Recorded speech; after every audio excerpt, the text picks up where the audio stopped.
এবার আবু জেহেল তার স্ত্রীকে বলতেছে, উম্মে জামিল ডিস্টার্ব করো না, ঘরের দরজা খুলে দাও, ইফতাহিল বাব, আমাকে যেতে দাও। উম্মে জামিল বলে, আবু জেহেল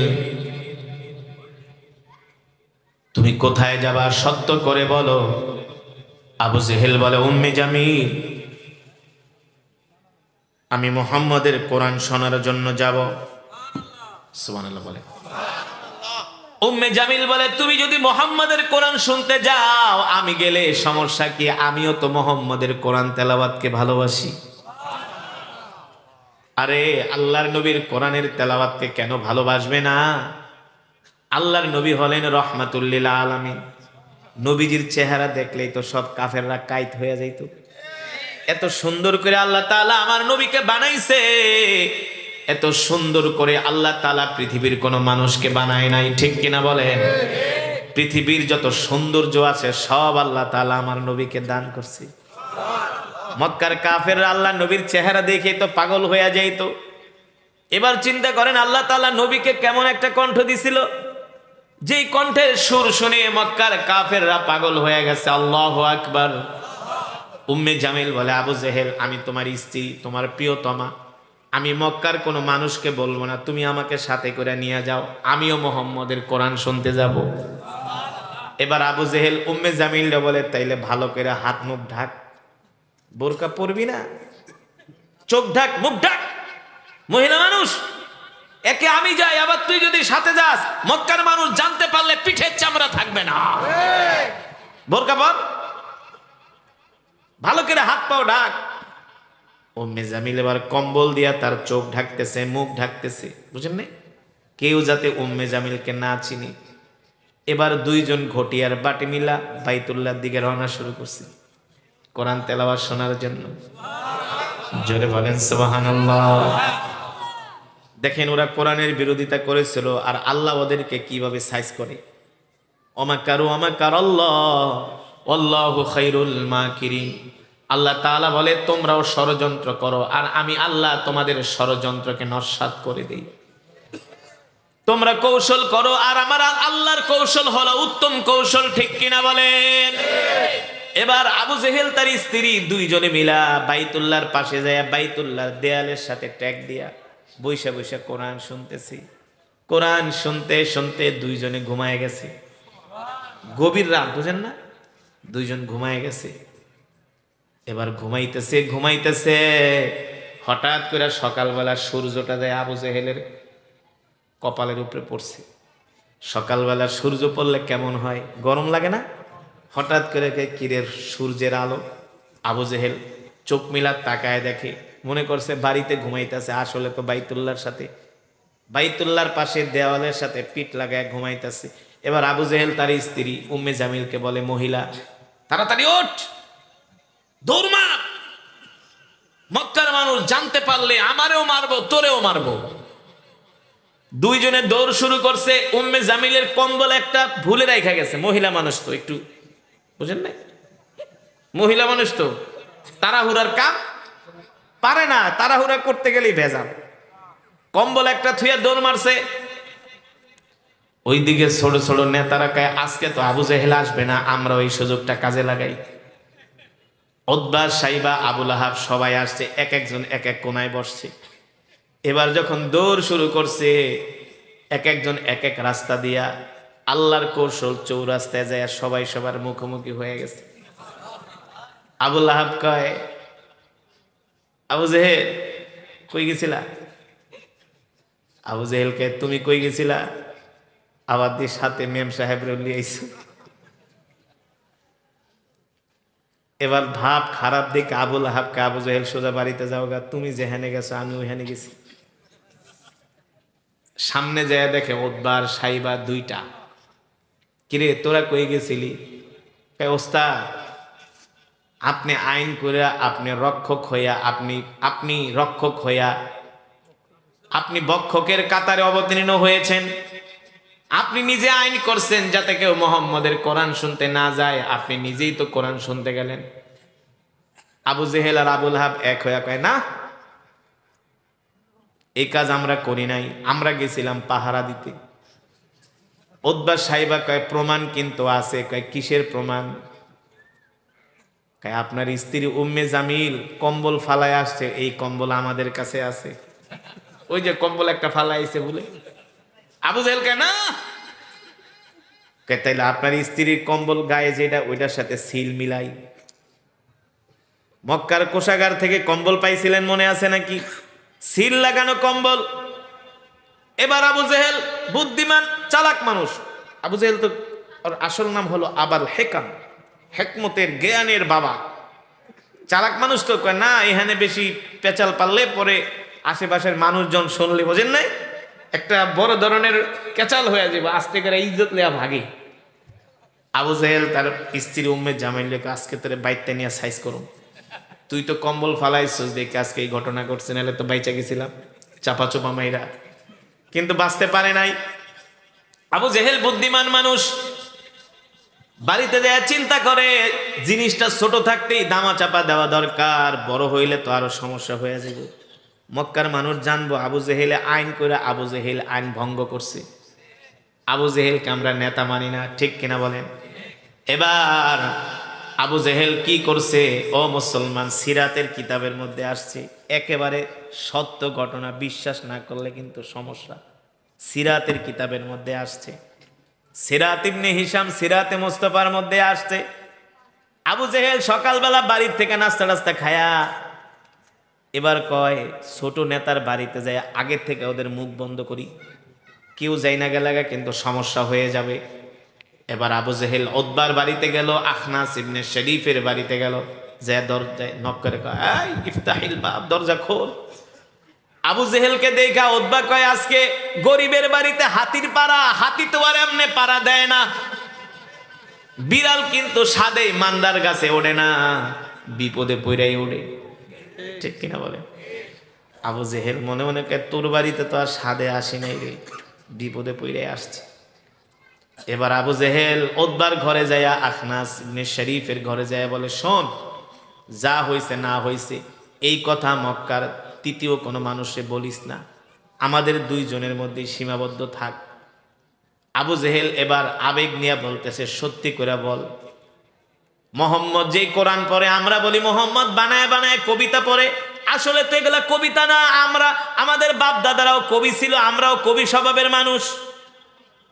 মোহাম্মদ যেটা তেলাওয়াত করে এটা কবিতা না, এটা কবিতা না, আমার কাছে মনে হয় এটা হলো আল্লাহর জবানের কালাম। সুবহানাল্লাহ বলেন।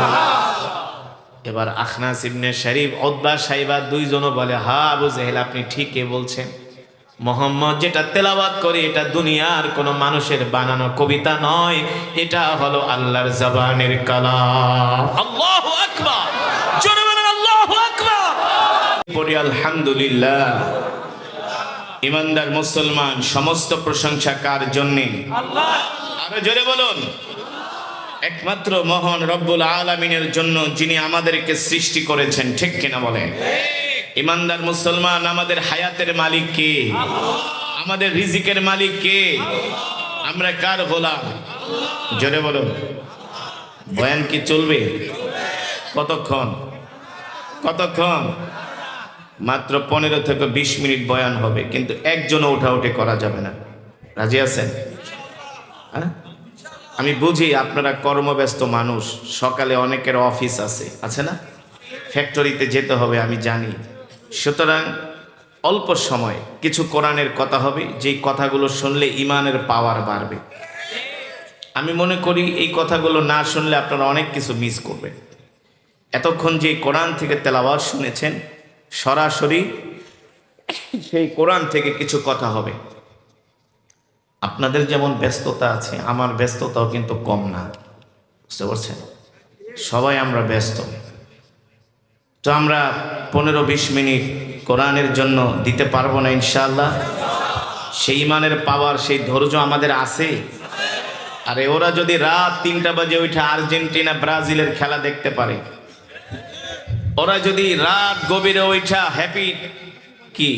হ্যাপি নাইট নাকি 31st নাইট, ওরা যদি হ্যাপি নিউ ইয়ার, আমি আর একটু আপডেট বললাম, ওরা যদি happy new year 31st night পালন করতে পারে, ওরা যদি অশ্লীলতার বাজার বসাতে পারে, আমরা কেন কোরআনের বাজার বসাতে পারবো না? ঠিক কিনা বলেন?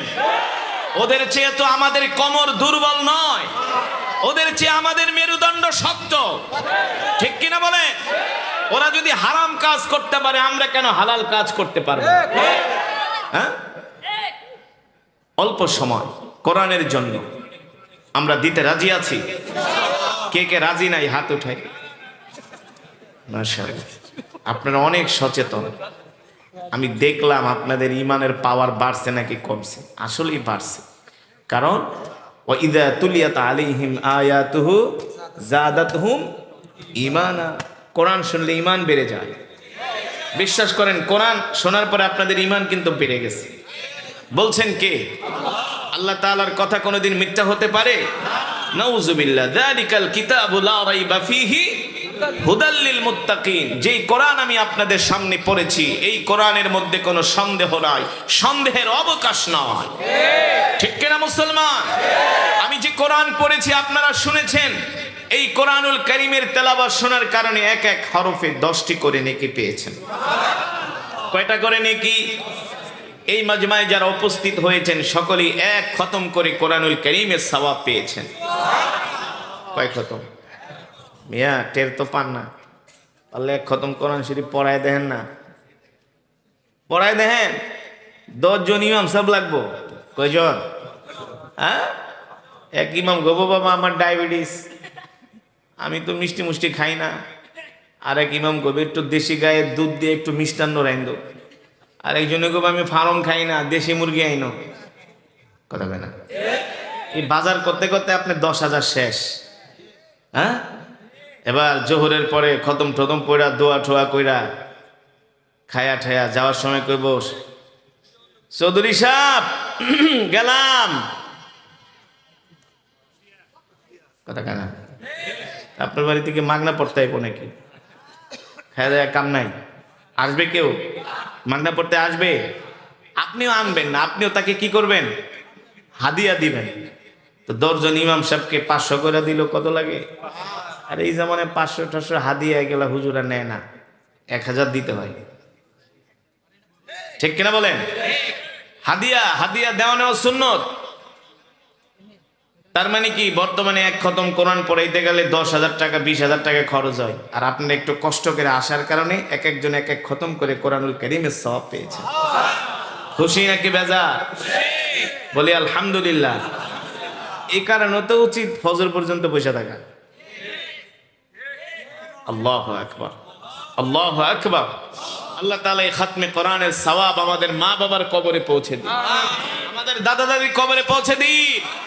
অত্র এলাকায় যত গোরস্থানে কবরবাসী শুয়ে আছে, সমস্ত কবরবাসী রূহের মাগফিরাতে পৌঁছে দিন।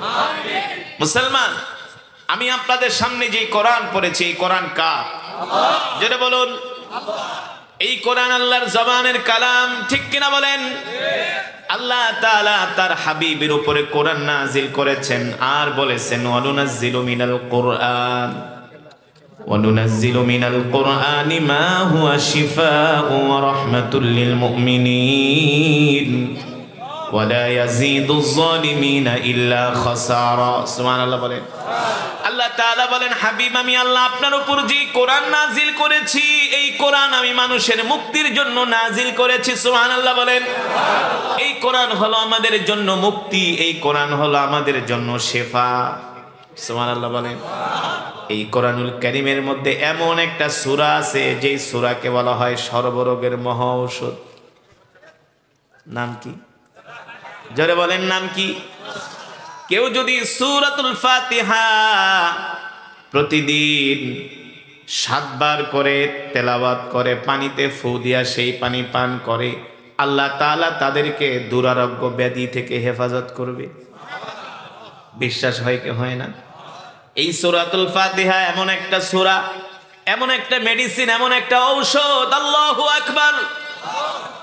পুরা কোরআনটাই হলো একটা আশ্চর্য কিতাব। ঠিক কিনা বলেন? আল্লাহ নবী যখন জিনদের সামনে এই কোরআন পড়লেন, জিনরা আল্লাহ নবীর তেলাওয়াত শুনে বললেন, ইন্না সামিআনা কুরআনান আজাবা। এই কোরআন হলো একটা আশ্চর্য কিতাব, ঠিক কিনা বলেন? আজ পর্যন্ত পৃথিবীর কোন দার্শনিক, কোন কবি, কোন সাহিত্যিক, কোন বুদ্ধিজীবী আজ পর্যন্ত এই কোরআনের মধ্যে একটা ভুল দেখাইতে পারে না। এ যুবক, আজ পর্যন্ত কোরআনের মধ্যে পৃথিবীর কোন দার্শনিক, হোক সে ইহুদি হোক সে খ্রিস্টান, কারো বাবার ক্ষমতা নাই এই কোরআনের একটা নক্তা জের জবরের মধ্যে পরিবর্তন করতে। তাহলে কেন বোঝো না মুসলমান এই কোরআন কোন কোরআন? এই কোরআন হলো আল্লাহর জবানের কালাম। আল্লাহ তাআলা যতগুলো কিতাব নাজিল করেছেন সব কিতাবগুলো আল্লাহ নিজের হাতে লিখেছেন। তাওরাত আল্লাহ তাআলা নিজের হাতে লিখেছেন, জবুর আল্লাহ তাআলা নিজের হাত দিয়া লিখেছেন, ইনজিল আল্লাহ তাআলার কুদরতি হাত দ্বারা লিখেছেন। তাওরাত এমন একটা কিতাব যার মধ্যে 1000 সূরা। কয় হাজার? আর কোরআনুল কারীমের মধ্যে 114টা সূরা। অথচ তাওরাতের যেটা ছোট সূরা সেটার আয়াত সংখ্যা হলো 1000। কথা বুঝেন নাই? তাওরাতের যেটা ছোট সূরা ওটা আয়াত সংখ্যা 1000। যেমন কোরআনুল কারীমের ছোট সূরা হলো সূরাতুন ইন্না আ'তাইনাকাল কাউসার। বিসমিল্লাহির রহমানির রহিম। ইন্না আ'তাইনাকাল কাউসার ফাসাল্লি লিরাব্বিকা ওয়ানহার ইন্না শানিআকা হুয়াল আবতার। কয় আয়াত? একেবারে কোরআনের সর্বশেষ সূরা সূরাতুন নাস। বিসমিল্লাহির রহমানির রহিম। আমার সাথে সবাই পড়েন, কুল আউযু বিরাব্বিন নাস মালিকিন নাস ইলাহিন নাস মিন শাররিল ওয়াসওয়াসিল খান্নাস আল্লাযী ইউওয়াসওয়িসু ফি সুদুরিন নাস মিনাল জিন্নাতি ওয়ান নাস। কয় আয়াত? সূরা কাউসার 3 আয়াত, সূরাতুন নাস 6 আয়াত। আর তাওরাত শরীফের যেটা একেবারে কনিষ্ঠ সূরা, ছোট সূরা, সেই সূরার আয়াত সংখ্যা হলো 1000। আর ওই তাওরাতের মধ্যে 1000 সূরা আছে। কয় হাজার? তাওরাত এত বড় কিতাব হওয়া সত্ত্বেও কিন্তু কোরআনের চাইতে তাওরাতের মর্যাদা বেশি না? কোরআনের মর্যাদা সবচেয়ে বেশি, ঠিক কিনা বলেন? আমার নবী, আপনার নবী, বিশ্ব নবী রাহমাতুল লিল আলামিনের এত মর্যাদা হওয়ার কারণ হলো আল্লাহ তাআলা বিশ্ব নবীর উপরে কোরআন নাজিল করেছেন, ঠিক কিনা বলেন? নবীদের মধ্যে তার সবচেয়ে বেশি মর্যাদার কারণ হলো আল্লাহ তাআলা বিশ্ব নবীর উপরে কোরআন নাজিল করেছেন। আর সব পয়গম্বরদের উম্মতদের মধ্য থেকে আমাদের সবচেয়ে বেশি মর্যাদা হওয়ার কারণ আমরাই সবার আগে জান্নাতে যাব। জোরে বলেন সুবহানাল্লাহ। আমাদের এত মর্যাদা হওয়ার কারণ হলো আল্লাহ তাআলা আমাদের নবীর উপরে নাজিল করেছেন কোরআন, আর সেই কোরআন আমরা পাওয়ার কারণে আমাদের মর্যাদাও বেড়ে গেছে। এই কোরআন এমন এক কিতাব, এই কোরআনকে যদি কেউ ভালোবাসে, কোরআন বলে আল কুরআন হুজ্জাতুল লাকা ওয়া আলাইকা। এ মানুষ, দুনিয়ার জমিনে যদি তুমি কোরআনকে ভালোবাসো, আমি কোরআন আল্লাহর আদালতে তোমার জন্য সুপারিশ করব, যাতে আল্লাহ তাআলা তোমাকে জান্নাত দিয়ে দেয়। সুবহানাল্লাহ বলেন। আর যদি তুমি আমাকে ভালো না বাসো, আমার বিরোধিতা করো, আমি কোরআন হাসরের ময়দানে আল্লাহর আদালতে তোমার বিরুদ্ধে মামলা দায়ের করব, ঠিক কিনা বলেন? তার মানে কোরআনকে ভালোবাসলে জান্নাত পাওয়া যায়, আর কোরআনকে ভালো না বাসলে জাহান্নামে যেতে হয়, ঠিক কিনা বলেন? আল্লাহ রাসূলের হাদিস, তলাবুল ইলমি ফারিদাতুন আলা কুল্লি মুসলিম। কোরআনুল কারীম শিক্ষা করা প্রত্যেকটা মুসলমানের উপরে ফরজ, পুরুষ এবং নারী উভয়ের উপরে ফরজ। এবার মুসলমান, আপনি নিজেরটা নিজেই প্রশ্ন করেন, আপনি কি কোরআন পড়তে জানেন কি জানেন না? সমাজের কত পার্সেন্ট মানুষ কোরআন পড়তে পারে? আলেমরা সারা সমাজের 2% মানুষও সহি করে কোরআন পড়তে পারে না। কি মনে করছেন ফেরেশতাদের মায়ের একটাও মাটিতে পড়বো না? ফেরেশতাদের মায়ের পিটানি একটাও মাটিতে পড়বো না। মিয়া কোরআন পড়তে পারেন না, কোরআন শুনতেও আসেন না। এই সমাজে কিছু মুসলমান আছে যারা আবু জেহেলের চেয়ে নিকৃষ্ট, ঠিক কিনা বলেন? যারা নিজেরা কোরআন পড়তে পারে না, কোরআন শুনতেও আসে না। হ্যাঁ, আল্লাহর নবী যখন মক্কার জমিনে কোরআন পড়তেন, দিনের বেলা আবু জেহেলরাই কোরআনের বিরোধিতা করত। 144 জারি করেছিল কেউ যাতে মুহাম্মদের কোরআন তেলাওয়াত শুনতে যেতে না পারে। বাইতুল্লাহর অভ্যন্তরে, বাইতুল্লাহর প্রান্তরে কাফেরেরা বৈঠকে বসলো, একটা আইন করো কেউ যাতে মুহাম্মদের কোরআন শুনতে না যায়। আরে অথচ এই কোরআন এমন কোরআন যেই কোরআনের তেলাওয়াত শুনে কাফেররা পর্যন্ত মুসলমান হয়ে গেছে। ঠিক কিনা বলেন? হয়েছে কি হয়েছে না? আবু জেহেলরা মিটিং এ বসলো যাতে মুহাম্মদের কোরআন শুনতে কেউ না আসে। কি করা যায়, কি করা যায়? আবু জেহেল বলল, কেউ যদি মুহাম্মদের কোরআন শুনতে যায় তাকে চরমভাবে শাস্তি দেওয়া হবে, পানিশমেন্ট দেওয়া হবে, জেল করা হবে, জরিমানা করা হবে তার জন্য। আবু জেহেল আইন করলো, আবু লাহাব আইন করলো, উতবা সাইবারা আইন করলো, কেউ যাতে মুহাম্মদের কোরআন শুনতে না যায়। এই আইন করে তারা রাত্রবেলা বাড়িতে চলে গেল। আল্লাহর নবী রাত 3টা বাজে বাইতুল্লাহে তাহাজ্জুদের মধ্যে কোরআন পড়ে। সুবহানাল্লাহ বলেন। আবু জেহেল ঘড়ির দিকে তাকায়, দেখে রাত 2টা বাজে, এখন তো মুহাম্মদের কোরআনের শো শুরু হয়ে যাবে। আরে আপনারা তো মিয়া রাত 12টা বাজে কোরআনের মাহফিলে বসতে চান না। কি আর শীত, আরবের শীতগুলো একেবারে হাড্ডির মধ্যে বসে যায়, জানেন? বাংলাদেশে আর কি শীত, আরবের ঠান্ডা হাড্ডির মধ্যে বসে যায়, এত ঠান্ডা। তাও 1450 বছর আগের কথা। সিরাতের কিতাবের মধ্যে আসছে আবু জেহেল 1টা না 2টা না 3টা কম্বল পেঁচাইছে। কয়টা? এ মুসলমান, এই কথা শোনার পরেও যদি তোমার আকল না হয়, কোরআনের প্রতি ভালোবাসা না আসে, তাহলে বুঝতে হবে তোমাকে শয়তানে ধরছে। ঠিক কিনা বলেন? আবু জেহেল 1টা না 2টা না 3টা কম্বল পেঁচায়া আল্লাহর নবীর তেলাওয়াত শোনার জন্য বাইতুল্লাহে আসবে। ঘড়ির দিকে তাকায় 2টা বেজে গেছে। কিন্তু সমস্যা হলো আবু জেহেলের স্ত্রীর নাম হলো উম্মে জামিল। নাম কি? উম্মে জামিল ছিল মহিলা টাইপের নেত্রী। বাংলাদেশে কিছু মহিলা টাইপের নেত্রী আছে না, ওই যে পুরুষদের আগে আগে স্লোগান দেয় না, দেখবেন সব দলের মধ্যে আছে, শুধু হুজুরদের দল বাদ ছাড়া। মহিলা নেত্রী আছে না? এই মহিলা নেত্রী টাইপের মহিলা ছিল উম্মে জামিল, আবু জেহেলের স্ত্রী।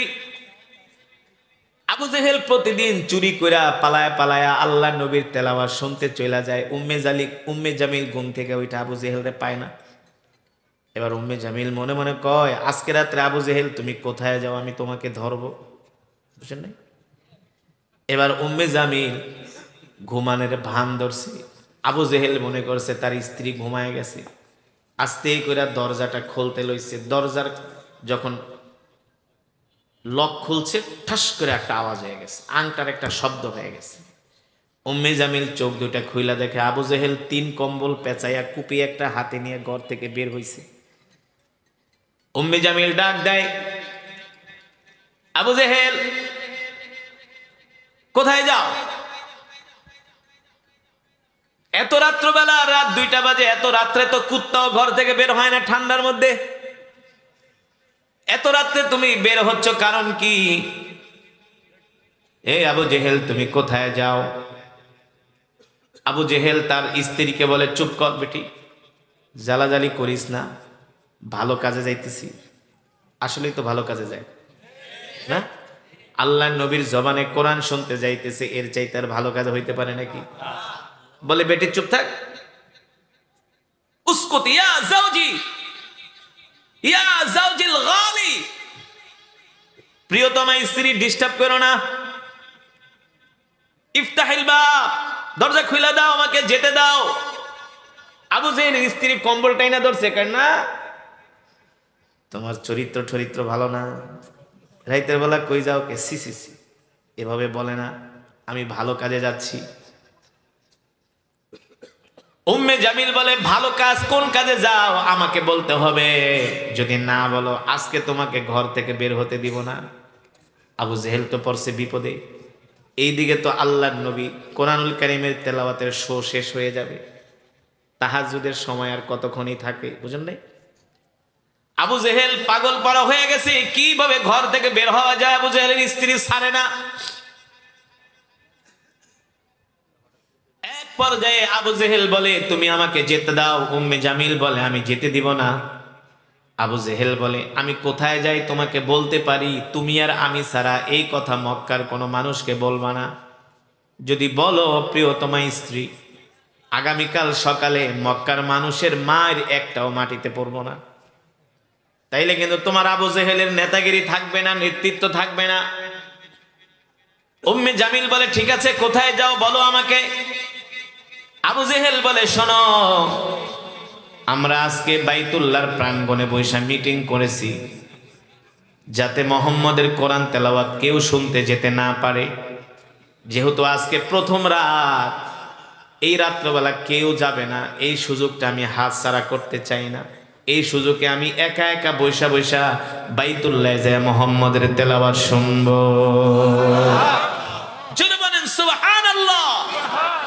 এই কোরআন হলো আল্লাহর জবানের কালাম। যেই কোরআনের তেলাওয়াত শুনলে পাথরের মতো হৃদয়টা মোমের মতো গলে যায়, ঠিক কিনা বলেন? এই যে কাতারে বিশ্বকাপ ফুটবল খেলা হলো, এই বিশ্বকাপ উদ্বোধনীতে সূরাতুর রহমানের তেলাওয়াত হয়েছিল। সেই তেলাওয়াত শুনে ফিফার ওয়েবসাইট, কাতারের ওয়েবসাইট, তারা লিখেছে ওই তেলাওয়াত শোনার পরে 800-র মতো অমুসলিম কালেমা পড়ে মুসলমান হয়েছে। মুসলমানদের সংস্কৃতি দেখে, ঐতিহ্য দেখে, মুসলমানের কোরআন দেখে, মুসলমানের সৌন্দর্য দেখে তারা কালেমা পড়ে মুসলমান হয়েছে। এটা 1450 বছর আগের কথা না, এখনো অনেক কাফেররা কালেমা পড়ে মুসলমান হচ্ছে, ঠিক কিনা বলেন? ঠিক না? ও মুসলমান, এই কোরআনের তেলাওয়াত শুনলে কত কাট্টা কাফেররা পর্যন্ত আল্লাহ রসুলের কাছে মাথা নত করেছে। খাত্তাবের ছেলে ওমর, যে ওমর ছিলেন কাট্টা কাফের, যিনি আল্লাহ রসুলের কল্লা কাটার জন্য আসছিলেন, কথা বলেন না, আল্লাহ নবীর কল্লা কাটার জন্য আসছিলেন ওমর। এই কোরআনের তেলাওয়াত শুনে হযরত ওমর কালেমা পড়ে মুসলমান হয়েছে। আল্লাহু আকবার, জোরে বলেন আল্লাহু আকবার। 2017 সনের ঘটনা। আমি মালয়েশিয়াতে গিয়েছিলাম। মালয়েশিয়ার স্বাধীনতা দিবস, যাকে বলা হয় মারদেকা, নাম কি? আমাদের দেশে বলা হয় স্বাধীনতা দিবস, ইন্ডিপেন্ডেন্ট ডে, আর মালয়েশিয়ার স্বাধীনতা দিবসের নাম হলো মারদেকা। ওরা ওদের স্বাধীনতা দিবসে প্রতি বছর পৃথিবীর বিভিন্ন দেশ থেকে কারি সাহেব এনে কোরআন তেলাওয়াতের মাহফিল করে। মালয়েশিয়ার বড় বড় দৃষ্টিনন্দন মসজিদগুলোতে কোরআন তেলাওয়াতের মাহফিল করে। তা আমি 2 বছর গিয়েছি। কুয়ালালামপুরের একটা মসজিদ, নাম হলো মসজিদে জামেক। নাম কি? মসজিদে জামেক। যারা মালয়েশিয়া ঘুরতে যায় ওই মসজিদে এক ওয়াক্ত নামাজ পড়বে। মসজিদে জামেক এত সুন্দর মসজিদ, আপনার ঢুকলে আর বের হতে মন চাইবে না, এত দৃষ্টিনন্দন। তো এই মসজিদে জামেকে আমার প্রোগ্রাম।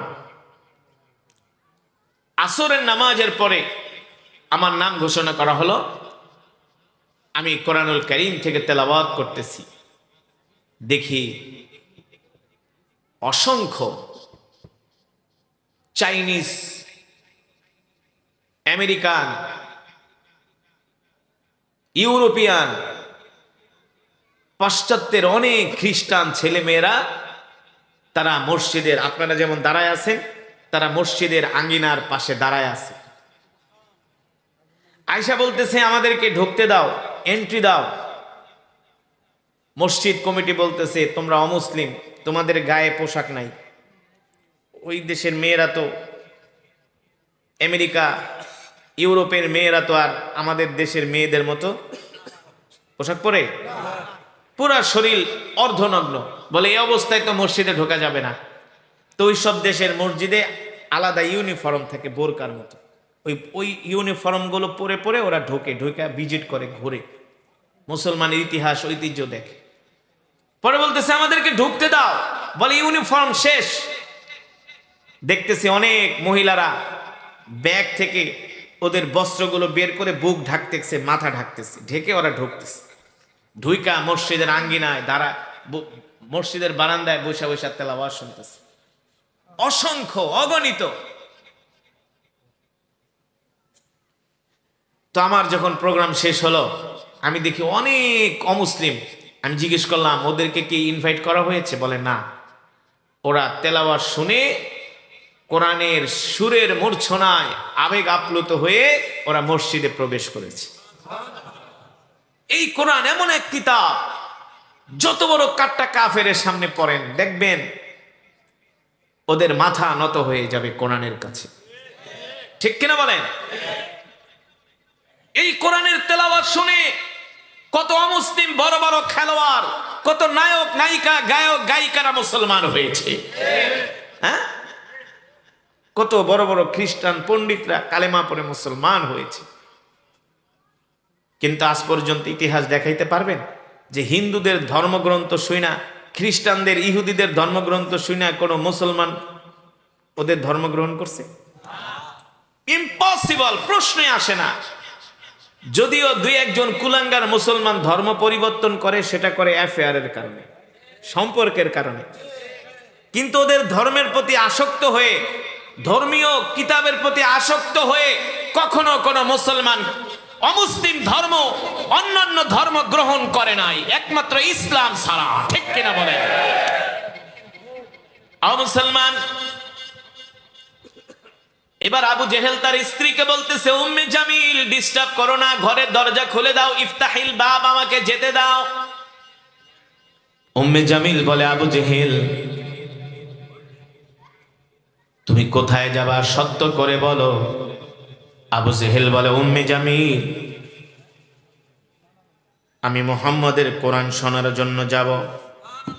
সুবহানাল্লাহ বলে। উম্মে জামিল বলে, তুমি যদি মুহাম্মদের কোরআন শুনতে যাও, আমি গেলে সমস্যা কি? আমিও তো মুহাম্মদের কোরআন তেলাওয়াতকে ভালোবাসি। আরে আল্লাহর নবীর কোরআনের তেলাওয়াতকে কেন ভালোবাসবে না? আল্লাহর নবী হলেন রহমাতুল লিল আলামিন। নবীজির চেহারা দেখলেই তো সব কাফেররা কাইত হয়ে যাইত। এত সুন্দর করে আল্লাহ তাআলা আমার নবীকে বানাইছে, এত সুন্দর করে আল্লাহ তাআলা পৃথিবীর কোনো মানুষকে বানায় নাই। ঠিক কিনা বলেন? পৃথিবীর যত সৌন্দর্য আছে সব আল্লাহ তাআলা আমার নবীকে দান করছে। মক্কার কাফেররা আল্লাহ নবীর চেহারা দেখে তো পাগল হয়ে যাইত। এবার চিন্তা করেন আল্লাহ তাআলা নবীকে কেমন একটা কণ্ঠ দিছিল, যেই কণ্ঠের সুর শুনে মক্কার কাফেররা পাগল হয়ে গেছে। আল্লাহু আকবার। উম্মে জামিল বলে, আবু জেহেল আমি তোমার স্ত্রী, তোমার প্রিয়তমা, আমি মক্কার কোনো মানুষকে বলবো না, তুমি আমাকে সাথে করে নিয়ে যাও, আমিও মুহাম্মদের কোরআন শুনতে যাব। এবার আবু জেহেল উম্মে জামিলরা বলে, তাইলে ভালো করে হাত মুখ ঢাক, বোরকা পরবি না, চোখ ঢাক, মুখ ঢাক, মহিলা মানুষ, একে আমি যাই, আবার তুই যদি সাথে যাস মক্কার মানুষ জানতে পারলে পিঠের চামড়া থাকবে না।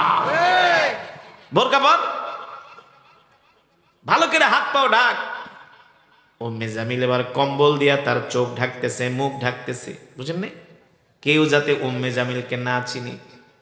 এবার দুইজন ঘটিয়ার বাটি মিলা বাইতুল্লাহর দিকে রওনা শুরু করছে কোরআন তেলাওয়াত শোনার জন্য। জোরে বলেন সুবহানাল্লাহ। দেখেন ওরা কোরআনের বিরোধিতা করেছিল, আর আল্লাহ ওদেরকে কিভাবে সাইজ করে। ওমাকারু ওমাকারাল্লাহ ওয়াল্লাহু খায়রুল মাকিরিন। আল্লাহ তাআলা বলে, তোমরাও ষড়যন্ত্র করো, আর আমি আল্লাহ তোমাদের ষড়যন্ত্রকে নস্যাৎ করে দেই। তোমরা কৌশল করো, আর আমার আল্লাহর কৌশল হলো উত্তম কৌশল। ঠিক কিনা বলেন? এবার আবু জেহেল তার স্ত্রী দুইজনে মিলা বাইতুল্লাহর পাশে যায়, বাইতুল্লাহর দেয়ালের সাথে ট্যাগ দিয়া বৈশা বৈশা কোরআন শুনতেছি। কোরআন শুনতে শুনতে দুইজনে ঘুমায় গেছে। গভীর রাত, বুঝেন না, দুইজন ঘুমায় গেছে। এবার ঘুমাইতেছে ঘুমাইতেছে, হঠাৎ করে সকালবেলা সূর্যটা যায় আবু জেহেলের কপালের উপরে পড়ছে। সকালবেলা সূর্য পড়লে কেমন হয়, গরম লাগে না? হঠাৎ করে কিরের সূর্যের আলো। আবু জেহেল চোখ মিলা তাকায় দেখে, মনে করছে বাড়িতে ঘুমাইতেছে, আসলে তো বাইতুল্লাহর সাথে, বাইতুল্লাহর পাশে দেওয়ালের সাথে পিঠ লাগায় ঘুমাইতেছে। এবার আবু জেহেল তার স্ত্রী উম্মে জামিলকে বলে, মহিলা তাড়াতাড়ি ওঠ, দৌড় মার, মক্কার মানুষ জানতে পারলে আমারেও মারবো, তোরেও মারবো। দুইজনে দৌড় শুরু করছে। উম্মে জামিলের কম্বল একটা ভুলে রাখা গেছে। মহিলা মানুষ তো একটু বুঝেন না, মহিলা মানুষ তো তাড়াহুড়ার কাম পারে না, তাড়াহুড়া করতে গেলেই ভেজাল। কম্বল একটা থুইয়া দৌড় মারছে। ওইদিকে ছোট ছোট নেতারা কয় আজকে তো আবু জেহেল আসবে না, আমরা ওই সুযোগটা কাজে লাগাই। উতবা, সাইবা, আবুল আহাব সবাই আসছে, এক একজন এক এক কোনায় বসছে। এবার যখন দৌড় শুরু করছে, এক একজন এক এক রাস্তা দিয়া আল্লাহর কৌশল চৌরাস্তায় যায় সবাই সবার মুখোমুখি হয়ে গেছে। আবুল আহাব কয় আবু জেহেল কই গেছিলা? আবু জেহেলকে তুমি কই গেছিলা? আবার দিয়ে সাথে মেম সাহেব রলি আইছো। এবার ভাব খারাপ দেখে আবুল আহাবকে আবু জেহেল সোজা বাড়িতে যাও গা, তুমি যেখানে গেছো আমি ওইখানে গেছি। সামনে যায় দেখে উতবার সাইবা দুইটা। কিরে তোরা কই গেছিলি? ওস্তাদ আপনি আইন করে আপনি রক্ষক হইয়া আপনি রক্ষক হইয়া আপনি বক্ষকের কাতারে অবতীর্ণ হয়েছেন। আপনি নিজে আইন করছেন যাতে কেউ মোহাম্মদের কোরআন শুনতে না যায়, আপনি নিজেই তো কোরআন শুনতে গেলেন। আবু জেহেল আর আবুল আহাব এক হইয়া কয় না, এই কাজ আমরা করি নাই, আমরা গেছিলাম পাহারা দিতে। উতবা সাইবা কয় প্রমাণ কিন্তু আছে। কয় কিসের প্রমাণ? কয় আপনার স্ত্রী উম্মে জামিল কম্বল ফালায় আসছে, এই কম্বল আমাদের কাছে আছে। ওই যে কম্বল একটা ফালাইছে বলে। আবু জেহেল কয় না। কয় তাইলে আপনার স্ত্রীর কম্বল গায়ে যেটা ওইটার সাথে সিল মিলাই। মক্কার কোষাগার থেকে কম্বল পাইছিলেন মনে আছে নাকি? সিল লাগানো কম্বল। এবার আবু জেহেল বুদ্ধিমান চালাক মানুষ। আবু জেহেল তো ওর আসল নাম হলো আবাল হেকাম, হেকমতের জ্ঞানের বাবা। চালাক মানুষ তো কয় না, এখানে বেশি পেঁচাল পারলে পরে আশেপাশের মানুষজন শুনলে বোঝেন নাই একটা বড় ধরনের কেচাল হয়ে যাবে, আস্তে করে ইজ্জত লেয়া ভাগে। আবু জেহেল তার স্ত্রী উম্মে জামাইল আজকে তোরে বাইতে নিয়ে সাইজ করুন, তুই তো কম্বল ফালাইছিস দেখে আজকে এই ঘটনা ঘটছে, নাহলে তো বাইচা গেছিলাম চাপা চোপা মাইরা। কিন্তু বাঁচতে পারে নাই। আবু জেহেল বুদ্ধিমান মানুষ, বাড়িতে যায় চিন্তা করে জিনিসটা ছোট থাকতেই দামা চাপা দেওয়া দরকার, বড় হইলে তো আরো সমস্যা হয়ে যাবে। মক্কার মানুষ জানবো আবু জেহেলে আইন করে আবু জেহেল আইন ভঙ্গ করছে। আবু জেহেলকে আমরা নেতা মানি না, ঠিক কিনা বলেন? এবার আবু জেহেল কি করছে? ও মুসলমান, সিরাতের কিতাবের মধ্যে আসছে, একেবারে সত্য ঘটনা, বিশ্বাস না করলে কিন্তু সমস্যা। সিরাতের কিতাবের মধ্যে আসছে, সিরাত ইবনে হিশাম সিরাতে মুস্তাফার মধ্যে আসছে।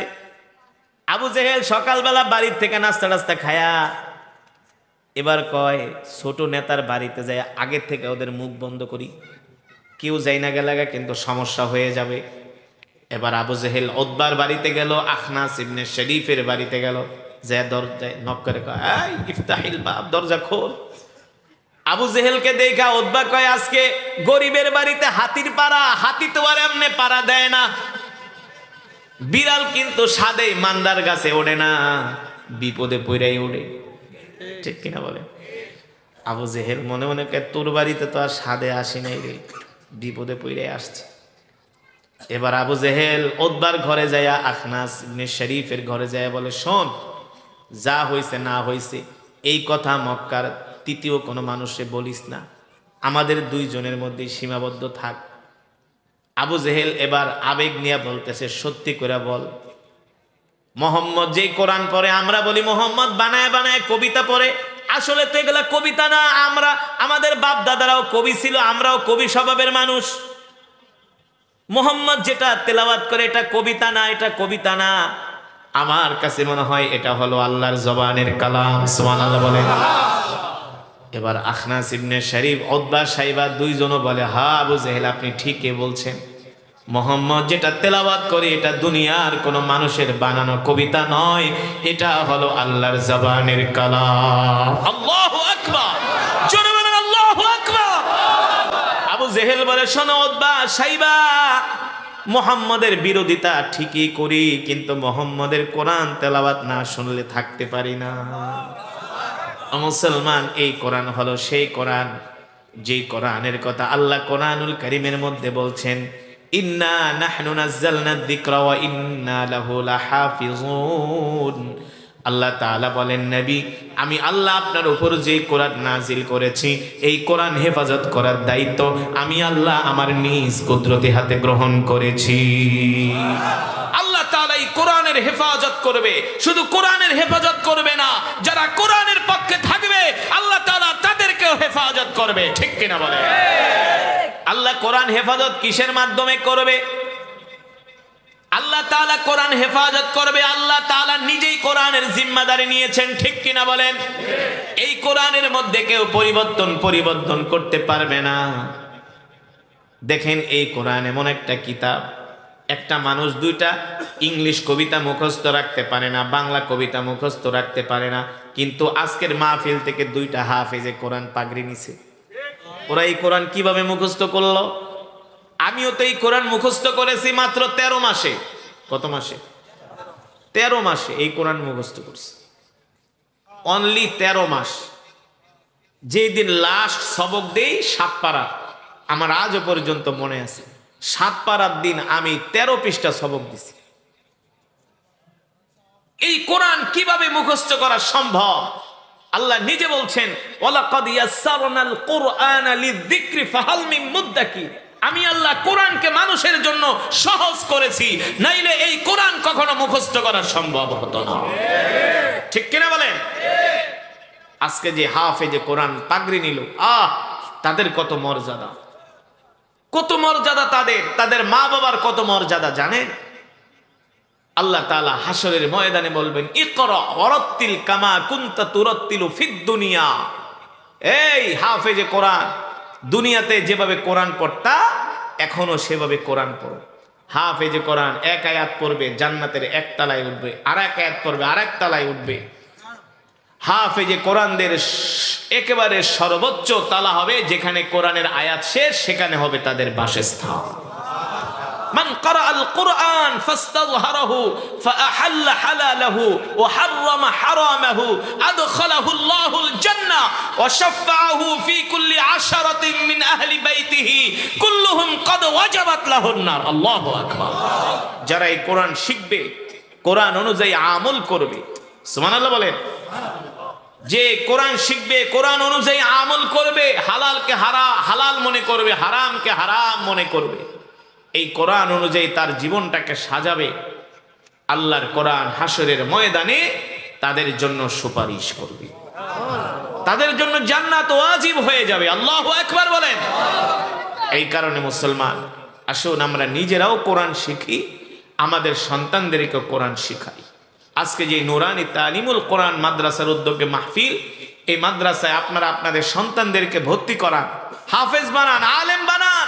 এখন প্রয়োজন, বাংলাদেশের অনেক ভালো ভালো এডুকেটেড ফ্যামিলিরা তারা তাদের সন্তানদেরকে এখন মাদ্রাসায় পড়াচ্ছে, আলেম বানাচ্ছে, হাফেজ বানাচ্ছে। কারণ স্কুল কলেজের 6-7 ছেলেরা এখন ওপেন সিগারেট খায়। ঠিক কিনা বলেন? এলাকায় এলাকায় কিশোর গ্যাং তৈরি হয়েছে, এক একজনের বয়স মাত্র 15-16, 6-7 পরে তারা কিশোর গ্যাং হয়ে গেছে। তাদের পকেটে গাঁজার পোটলা পাওয়া যায়, সিগারেটের প্যাকেট পাওয়া যায়। মিথ্যা বলছি? মিথ্যা বলছি?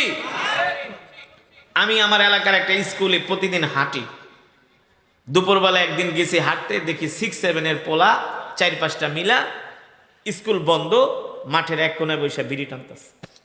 কোথায় আছে সমাজ, কোথায় গেছে?